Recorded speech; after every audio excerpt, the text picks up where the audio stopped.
You want a water? Do you need a water, John? I'll get us all waters. Yeah. Or a Gatorade.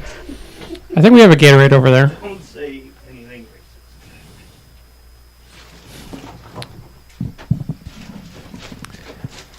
Well, you know, they'll kind of... Thank you. Thank you. Okay, want me to go live? Hold on. Why am I dark? Where's that little thingy? You're dark there. No, well, yeah, but I don't want that light on. You're just going to get blasted with light. You look good. You look good on the live stream. That's all that matters. That's all that matters. You want me to go live? Yes, and then I'll give you a count. So I don't say anything when I go live? No. We'll just go, hey, everybody, this is John at Ubaldi Reports. Okay. And then Ray and Ray will do the look at the TikTok. I'll make sure the stream is up, and then we'll just kind of keep on going. So I'll just hit live and that's it? Yeah. Okay, we're going live right now. I just hit it. Okay. All right, hold on. 1, 2. Okay, we're recording. We're live. 3, 2. Hey, everybody. This is John with Ubaldi Reports. Stop. Get the microphone close to your face, buddy. Let's do it again. Yes. Microphone face. Good. 3, 2. Hey, everybody. This is John with Ubaldi Reports, the one news site that provides fact, not fiction, on issues facing America, whether internationally or domestically. We got a lot to talk about. I'm with my fellow co-host, Joe Bitts, a former Marine veteran retired who was served in combat in Iraq and unfortunately was wounded in combat, but he's all right now. So you think. Yeah, so we think. We also have another veteran, a Marine named Ray Krause, who's also a big weapons expert and understands the Second Amendment rights. And Ray's got a lot to talk about today, too. Oh, yeah. Now, before we get started, I do want to, not a shout out, but I want to let everybody know that today we learned that Herschel Woody Williams, the last surviving Medal of Honor recipient from World War II, passed away, and he received became a recipient of the Medal of Honor for his actions on the bloody Battle of Iwo Jima, where he was a flamethrower individual, and for a 4-hour period, he took out many Japanese pillboxes, and he became a steward of taking care of veterans, helping veterans in their causes to make sure that they were taken care of. He was a great humanitarian, and he's one of those individuals that we lost something when he passed away. He's an historical treasure that it will never be sad to see him go, and I wish his family well, and I give my prayers to him because that's a piece of history that is lost forever. So to his families, Semper Fi, and Godspeed, and rest in peace. You earned it. So of course, there's always a lot going on when it comes to this administration. He just kind of keeps us all busy, doesn't he? Oh, yeah. He there's everything. He's overseas now, but there's still issues going on back here in the United States. There's the crisis on the border, which we found out that I think it's up to 52 migrants were found dead in the back of a tractor trailer that was left abandoned. Then you have obviously the ongoing saga of the fallout for the abortion ruling, which the Supreme Court ruled unconstitutional at the federal level, but it allowed each state to make its own decision. Mm-hmm. And basically it's not punted, it's sent it back where it should always have been decided in the first place. Yeah. At the state level. Let the voters have a say if they support abortion, if they're against abortion, or they would limit abortion in only variety of cases.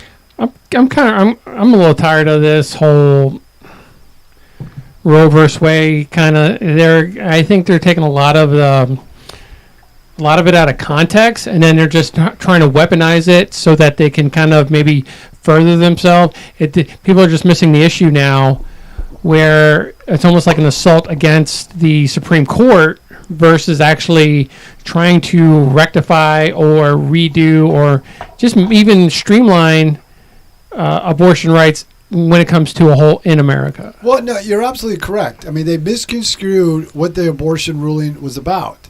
They just took it to the extremes. Now, it's interesting, even Ruth Bader Ginsburg, who was far from a conservative, she even said that the original Roe v. Wade decision back in 1973 was badly flawed. But she's rolling it over in her grave right now, Joe. Oh, yeah. But the thing is with the Supreme Court, all the Supreme Court said is you can't invent a right. And it also protected the those that were unborn. But what they said is it was unconstitutional at the federal level, but they didn't say it was unconstitutional at the state level. And if you read the leaked document of Roe v. Wade that came out a couple months ago, and if you read the document or the opinion that was followed the overturning of Roe v. Wade at the federal level, they wanted it returned to the states. Let the states make those decisions when it comes to social issues. And what I mean by that is when Roe v. Wade was deemed legal as a constitutional right, it never stipulated, okay, what does that mean? Does that mean a 16-year-old girl who gets pregnant can get an abortion without parental consent? When I was at a youth event, I couldn't even give a 16-year-old girl an aspirin, but she can get a medical procedure. What about late-term abortion? Do people believe in abortion up until the time of birth? Do they believe in abortion in certain cases, as the former governor of Virginia stated, for a child born after who had some serious medical issues? That was never decided. So all these issues kept going up to the court. And what the court said is all these social issues need to be litigated at the local level, at the state level. Let the voters have a say. It almost seems like, and us talking about this earlier, is that a lot of the times the law is not being made is because they're like, oh, it's precedent and it's cool for right now, where it could be challenged. So basically, the politicians that we're voting for or putting into their elected position, and they're just lazy because they could be kind of solidifying, say, Roe versus Wade. They could have been solidifying maybe some of the gun rights when it came to making sure what goes where when it comes to like the Second Amendment. Also coming up, another one of your calls is that there's a West Virginia versus the EPA. Yeah, correct. And that's going to be that's going to set precedent too. But yet the politicians don't want to maybe step up and put some work in and make it an actual law. I don't know. It seems like a good time now since you own the House, you own the Senate, and you own the executive. Yeah. Now, but the point that you made is lawmakers, those in Congress, don't want to do your job. Now, you did mention the West Virginia versus the EPA, and what just for everybody's sake, what that law or policy was the EPA was writing the rules. It began under the Obama administration, curtailed dramatically back under Donald Trump. But what the lawsuit was is West Virginia sued the EPA because the EPA was writing and making law as it regards to the environment. Now, what that means is the executive branch, and this is clearly in the Constitution, the executive branch gives the executive branch to enforce the law. But any rules and laws being made, that's the purview of the legislative branch. So I think it's probably going to be 6-3 because the three liberal jurists never seem to see that point. And what they do is like immigration. Everybody rails against these executive actions, but it's Congress to do its job, not the executive branch to make rules and regulations, or in certain cases like California. California was setting the environmental standard for the rest of the country. Well, that's not California's role. That's the Congress's role to set the standard for rules and regulations, not the EPA. They just enforce the laws that Congress implemented. So it looks like to me California has a little bit more to worry about than whatever comes down from this EPA situation. But it also has, the people have a lot to say when it comes to the Biden administration wants to transition everything to green technology, wind and solar. So the EPA has been writing a lot of these rules that push that transition over. Now Congress is going to have to debate some of these issues that they never wanted to discuss, because they could always say plausible deniability. That's the executive branch. Well, now they have to do their job. Maybe stop campaigning or not speaking out on things that you don't agree with or do agree with, and start doing your job, and we can get more information and the public can see how their lawmakers stand on some of these weighty issues, especially when gas is close to $5 a gallon. Yeah. I don't know. I think you're absolutely right. I mean, I'm actually hoping that the EPA Act actually kind of chips away at our diesel emissions across the country as well. I mean, that would really lighten our load on finances when you're spending on your truck, especially when you see plausible cases of the diesel exhaust fluid not working in the trucks, and that was all brought on by the EPA. But see, what this would do, if it gets overturned, and we'll find out tomorrow, is that the EPA won't be able to do that. They would just be waiting for Congress to give them the regulations, and then they enforce those types of regulations. As it should be. As it should. That's what and this is what lawmakers need to understand. You need to do your job, and maybe, how about break open the Constitution and read the Constitution when it comes to your role as a legislature. And just like Elizabeth Warren, the Democratic senator from Massachusetts, after the abortion ruling came out, she spoke on, I think, I think one of the Sunday morning talk show. I thought it was Meet the Press, but anyway, she basically said we need to pack the court. We need to add more judges so they do what we do. Now, there was an article in the editorial section of the Wall Street Journal. And what they said, and I do agree with them, what the editorial article said is that liberals and progressives are not upset at the overturning of Roe v. Wade, nor they're upset because the Supreme Court ruled against their version of curtailing the Second Amendment as it related to concealed carry in New York. They're just upset this is one branch they don't control. They control the media. They control the tech companies. They control some of the corporate America. And this is one thing they can't control, because the Supreme Court, even on the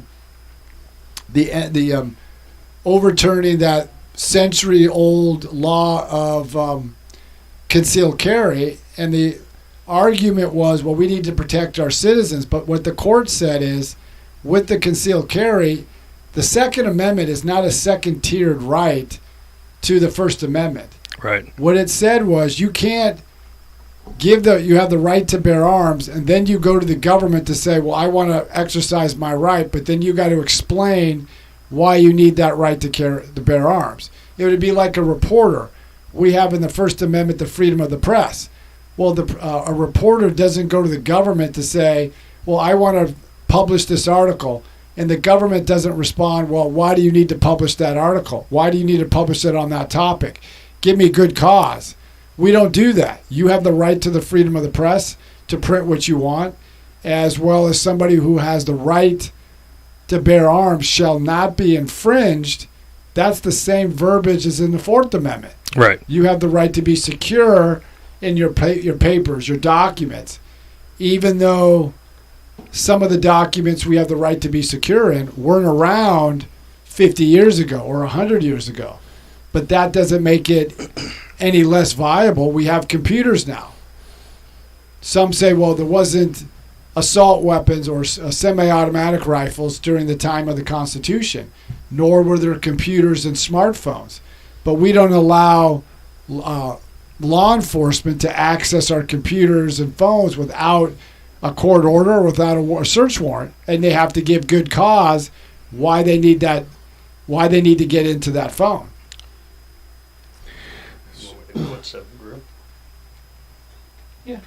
So I just wish people get a grip and really step back, get the emotion out, and realize this is what democracy is about. Well, I mean, going kind of back, you were talking about the gun law. It's just looking at maybe over the past couple of years, has Congress been like working maybe harder than they have been working in a while with everything that's coming through, or are they just kind of? It seems like this administration is just kind of maybe passing the buck, as you know, our one president says he doesn't do that, but it seems like, hey, EPA, you take care of it. Hey, Treasury Department, you're going to do this. Hey, our IRS, you're going to make this kind of law. I mean, we even saw it past few years when the CDC were the ones that were telling us what we could and couldn't do when it came to moratoriums, when it came to rent and paying, for housing and stuff like that. Well, to me, the Congress is lazy. They punted everything to the executive branch because they don't want to make the hard choice. And that's they just don't want to make the hard choice. And I would like lawmakers to do their job and start debating these issues and coming up with the law. And the argument is, well, the other side won't agree with it. Well, that's what democracy is. You don't get everything you want. You're going to have to compromise on a lot of these issues. So when it comes to the EPA, but even like abortion, okay, it didn't go their way. Mm-hmm. There's a lot of rulings that the Supreme Court stated didn't go my way. But I don't believe we should pack the court. I don't believe we should threaten the court. I don't believe we should threaten or protest outside judges' homes just because it doesn't go our way. Democracy, sometimes it goes your way, sometimes it doesn't. So Ray has a good question about the Supreme Court justices. So 7 Grew 7 said, we're okay with the justices lying under oath, right? And that is in question. That question was brought up by some constitutional scholars. The justices didn't lie under oath. I know when it came to abortion, they said they looked at it as settled precedent, but each court case is different. And that ruling started with the Ginsburg rule. When she was brought up for confirmation during the Clinton years, she said that I cannot comment on any potential case that's coming up before us.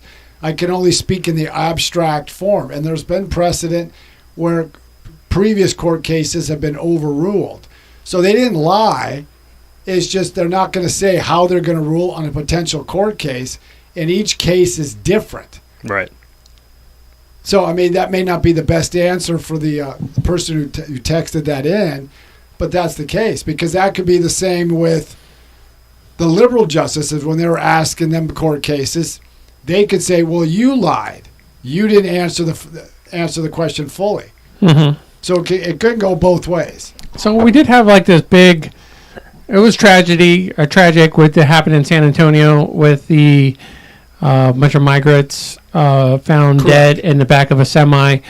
And a big question, I mean, I've been kind of thinking about is how could, if President Biden say there's an open border policy for him, but if there was a border, if there was a wall, how would that maybe have been prevented? What happened to them? Well, could it have? As much as he gets maligned over this, what President Trump put in, he started with fits and starts with his own immigration issue, but he put in policy to remain in Mexico. He had sent the word out, meant that when you got here illegally, you weren't going to be able to stay. Mm-hmm. And the message that went out through Latin America is that you can come and you're going to stay. And if you look at the states like California and some of these other states, they're sanctuary cities. California gives you free medical, free health care, free whatever benefits you get. And remember, President Biden, when he was candidate Biden, the first debate in June of 2019, the moderator asked him a question during the Democratic debate, and they asked all of them, would any of you if there was your health care plan in the White House, would you include illegal immigrants? Everybody's hand went up. Mm-hmm. So they did everything they said that they were going to encourage. They were going to dismantle everything President Trump did, and that sent the word out. And I talked to somebody who came here as part of the DACA program, which is Deferred Action Child Arrival Program. He was illegal. And he tells me all the time, these people want to get out of their country, so they want to come here. But word spread that you can come and you can stay. And if you have a child, your child can stay, so that means you can stay. So they send the word back, and they're willing to go through their hazardous journey to get here. Mm-hmm. And what I said, it's kind of ironic that a few weeks ago we had a summit to the Americas in Los Angeles. And as much as we said when Kamala Harris, the vice president, was put in charge of the border, and she said, well, we're going to take care of it at the origins, where these people are coming from. Well, at the Summit of the Americas, which included all Latin American countries minus Cuba and Venezuela, well, Mexico, Honduras, El Salvador, Guatemala, and Nicaragua boycotted the Summit to the Americas. Mm-hmm. And I think it was either the Guatemalan or the Honduran president about 2 months ago said he hasn't even heard from the vice president since her visit in June.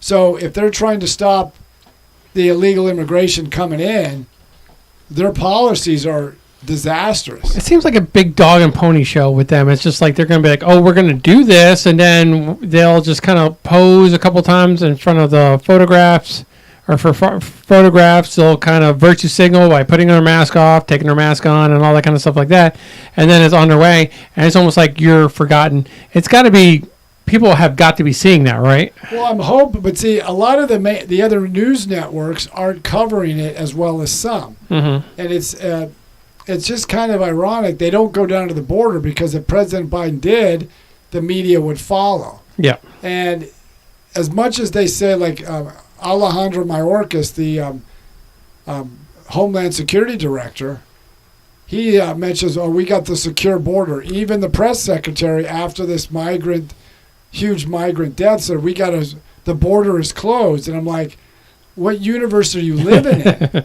But see, but the point is, they're not doing anything. They blame the previous administration, but last year alone we had about 1,800,000 illegals apprehended at the border. That's not including the gotaways that the Border Patrol agents couldn't get. So and we're on pace this year to have about over 2 million. Mm-hmm. And if they end Title 42, which is that stopping anybody from who had COVID or any kind of health-related reasons, that would put us up over 3 million people streaming across that border. So I want to kind of go back. Ray kind of brought something up like last week that I wanted to run by you, see what you think. Is that he kind of had like this theory of why Roe versus Wade kind of went to the wayside and what was maybe their attempt at it. Do you remember what you were talking about? How he would shift the states? Oh, I mean, I was thinking more or less like there's always a bigger picture, whether it happened on purpose or whether it happened by accident. But, you're looking at a demographic of 2020's election was a lot of new blue states. When you have Roe v. Wade overturn, a lot of the blue states that are out there are going to keep those very liberal medical choices of abortions and stuff. So is this, maybe it wasn't done on purpose, but is this a way where people are now going to move back to those states where they could get that permanent freedom and therefore kind of change our landscape for future elections? We'll have to see on that, but I think it wasn't done on purpose, it wasn't a coincidence. I just think it was the perfect case to get up from the Supreme Court to bring where the rights of these issues should have been debated. But here's the thing. Most Americans, and I don't know where you guys stand on the abortion issue, but most Americans support abortion. Right. Okay. But then you ask the next question of, do you support, like I said earlier, do you support a 16-year-old girl getting an abortion without parental consent when I couldn't even give a child an aspirin? Do you support late-term abortion all the way up until the time of birth? If you read the Senate bill that failed, that was in there. You can get an abortion at any time, any place, no matter what, during the pregnancy. Do you believe in abortion like the former governor of Virginia, I think Northam, I think is his name, said you can abort the child after the child is born if there's severe health issues.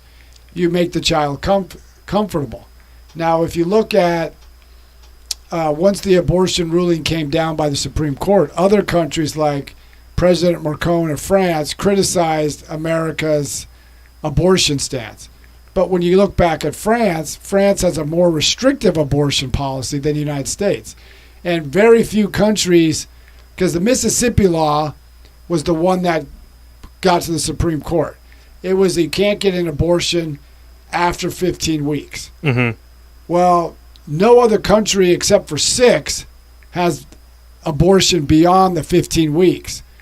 Only 2 countries out of 6 that I know of, and that would put us in line with North Korea and China, have abortion on demand all the way up till the time of birth and even after the 15th week. So I think Americans are going to have that debate, and I think it's going to settle down to blue states will do their thing, but not every state is blue. There's a lot of moderate states, and I think not everybody is right-left.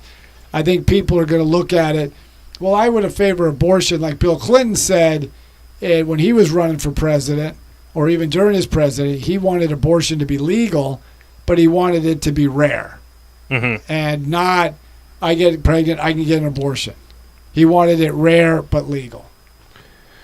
So going back, I think this came out today, is that state of California, the Attorney General kind of let something slip. Accidentally. But Ray kind of gave a good idea why having a gun registry or some kind. What happened? So what happened was California, the state of California, the Attorney General, accidentally, something in that office, they leaked out all gun owners, their concealed carry, their place of address, date of birth, gender, full names, all on a public website.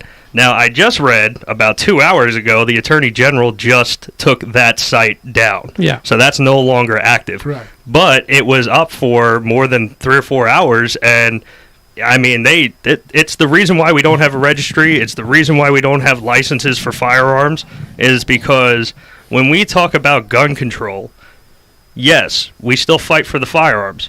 But at the same time, when we pass this stuff, we give the state and the government more power. So they have the ability to, if we don't agree, we're going to just send this out. And I mean, I don't believe in accidents. But see, that's the reason.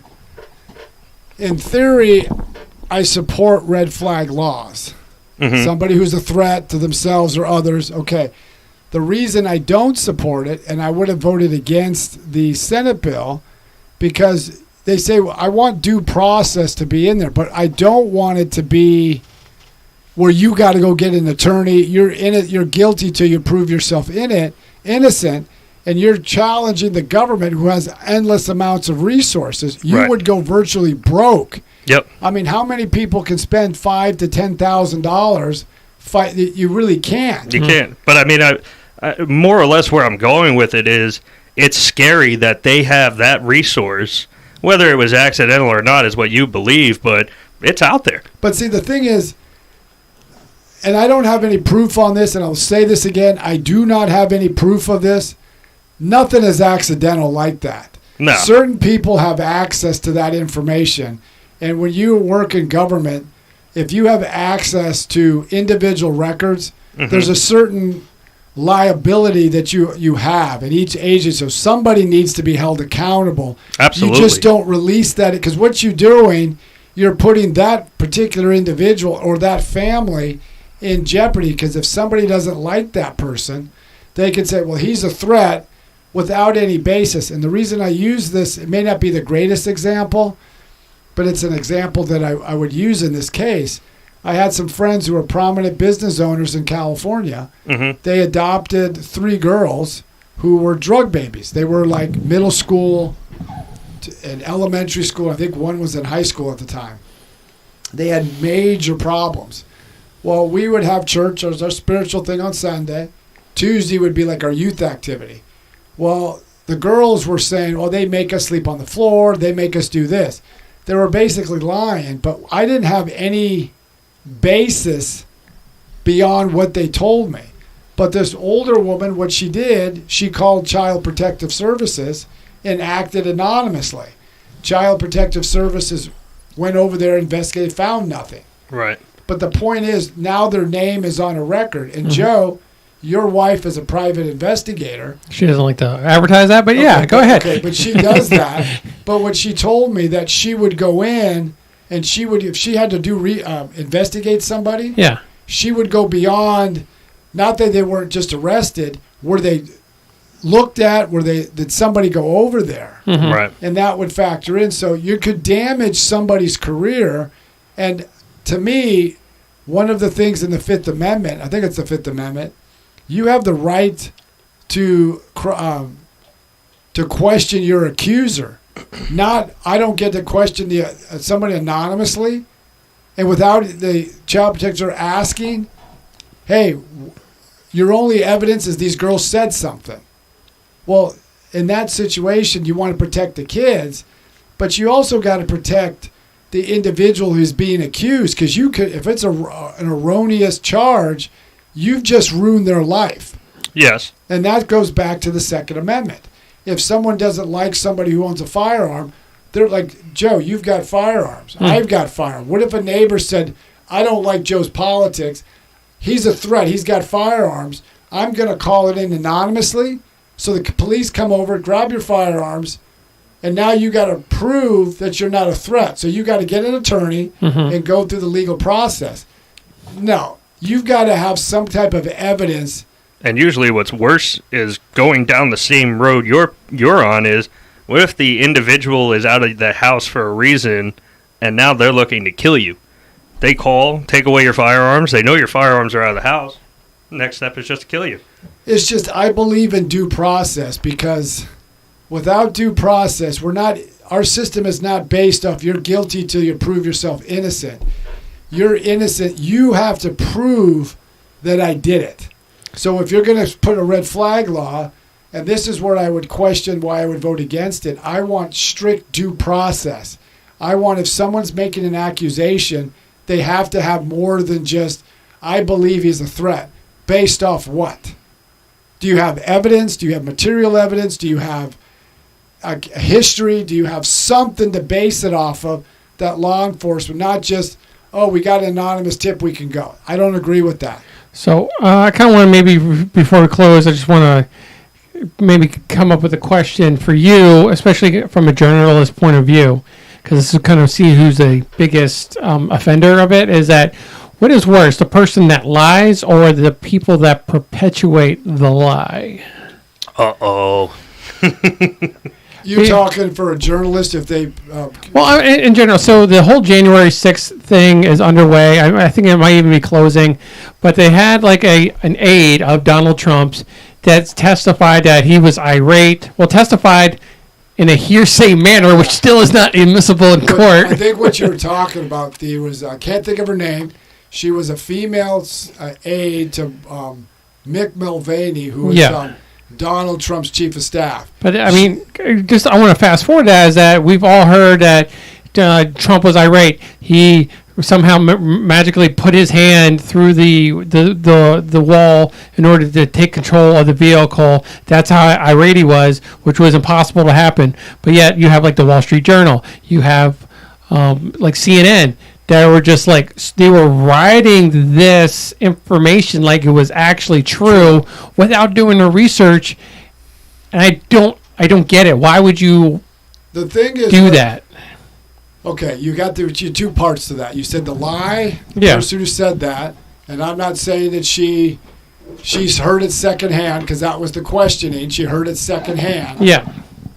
I would say the worst part of it was the perpetrators are those who pushed it out as it was fact. Okay. And the reason I say that is because I wrote a story about the media a long time ago, and I talked to a friend who tracks media trends. And I asked him before I wrote the story, is there something like a Hippocratic oath that says do no harm as in the medical profession for journalists? And he says, yes. There's something called the Society for Professional Journalists Ethics Code. It's all bullet points. The very first thing it says is stand by the accuracy of your work. And there's a little more to it, but I mean, it's basically a sentence or two.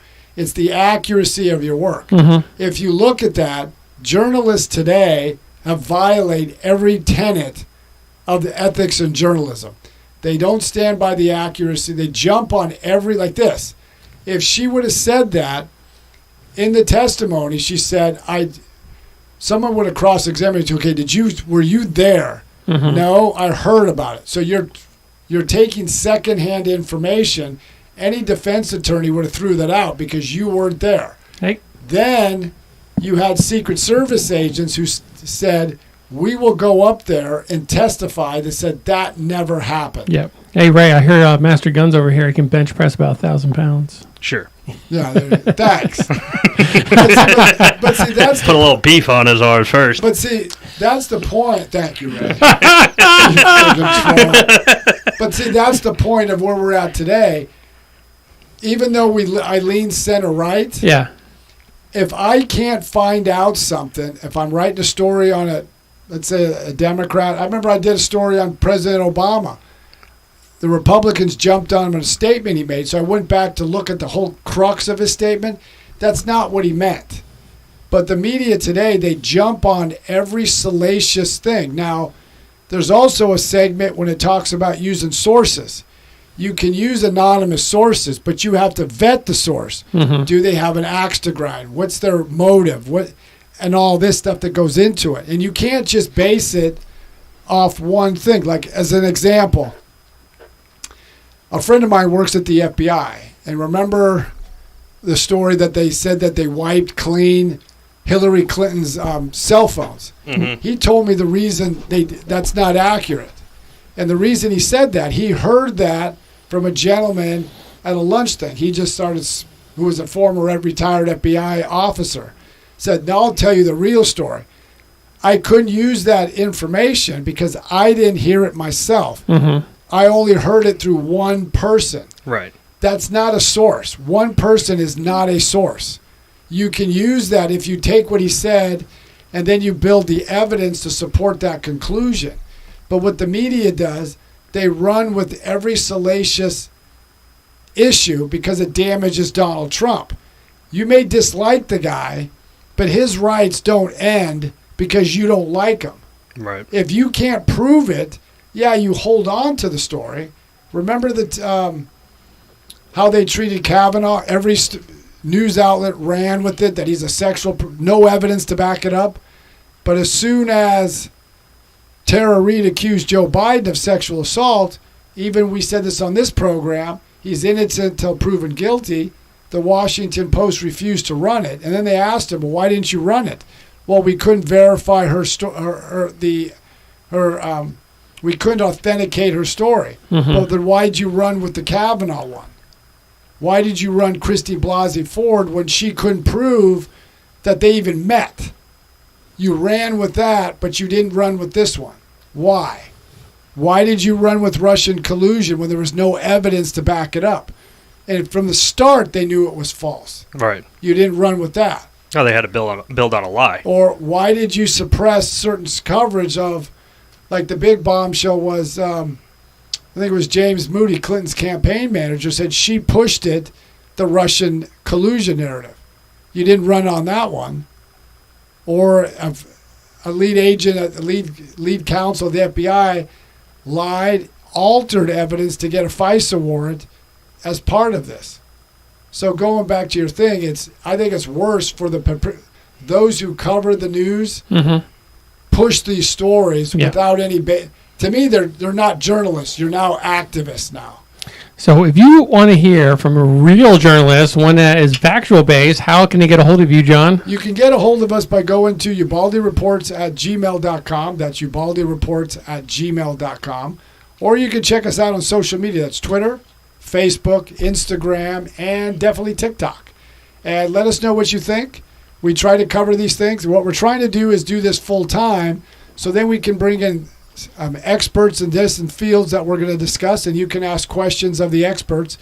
But we want to provide fact, not fiction, on issues facing America, whether internationally or nationally. And this is coming from Marine combat vets and veterans who've actually done something. We just want to give you the information, and you make the decision as we go into election 2022. So, and we have wholeheartedly, John and I have discussed this privately, and with Ray's knowledge of the Second Amendment, but also going to school for guns and having a very vast knowledge of guns, and he's just really on topic. And the gun laws. I think that he is what I would like to consider a constitutional scholar, Oh, or not constitutional scholar, I'm sorry, a Second Amendment scholar, where he would probably be able to give advice, even maybe refine him a little bit and give him where he can give testimony.